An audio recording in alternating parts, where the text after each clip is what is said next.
follow my socials. Hi beautiful people, January 24th, Mahou Shoujo Tokushusen Asuka.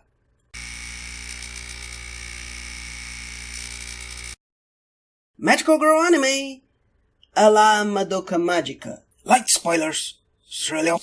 The design of the characters is very pretty, the design of the enemies is interesting, and the scenario itself is not necessarily bad, but this anime suffers from what I would call Suffering Madoka Syndrome, or SMS for short. Basically, it wants to be like Madoka Magica and show a dark world, more realistic and full of blood, but it doesn't understand why magical girls work and why Madoka worked the way it worked. It's basically the series taking itself too seriously. So, I ended up laughing more than once at the episode just because of how extreme the situations get. And by the way, these extreme situations do not jive with the rest of it. On top of having many production errors, just like with has, like eyes being too close together, or body parts floating in relation to one another, or legs that just sprout out of a skirt. And there are scenes where the anime wants you to feel the weight the main character is feeling, but it just gives you nothing. This face is supposed to be giving you an emotion. If I have to say something positive, I would say the anime has a good notion of people acting without knowing why they're acting. They give an excellent example of that.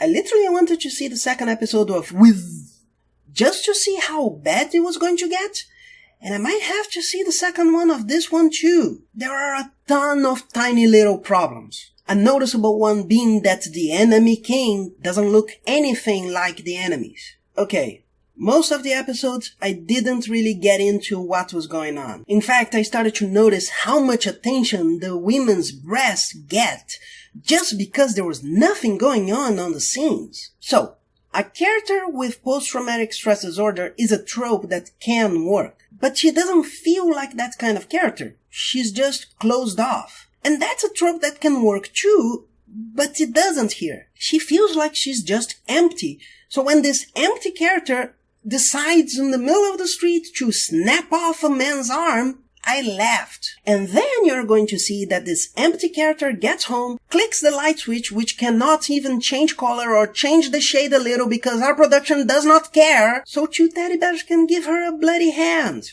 I know why these things should be heavy, but this character doesn't feel like a character. Think of RoboCop. The executive that gets so much lead that he falls off the building is not sad. It's disgusting, it's funny, it's disturbing, but it's not sad. And this is not a trope that people don't use a lot. Usually, that character would have done something and then notice she did too much because she acted without thinking. In another anime, she would have dislocated his shoulder and then noticed that she did too much because she acted without thinking.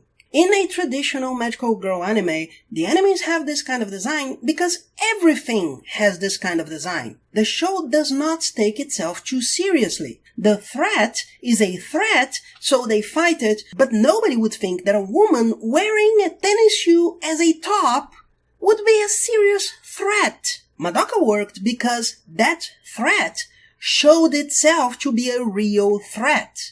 You don't expect it, and then that person doesn't exist anymore. And by the way, check out my theory connecting Bowsette to Sailor Moon. Link in the description. But that's it. What did you think of this anime? Leave it on the comments, and I'll see you in the next one. Bye! And if you enjoyed it, please like, share, sub to the channel, and hit that bell. And by the way, check out my theory... Theory?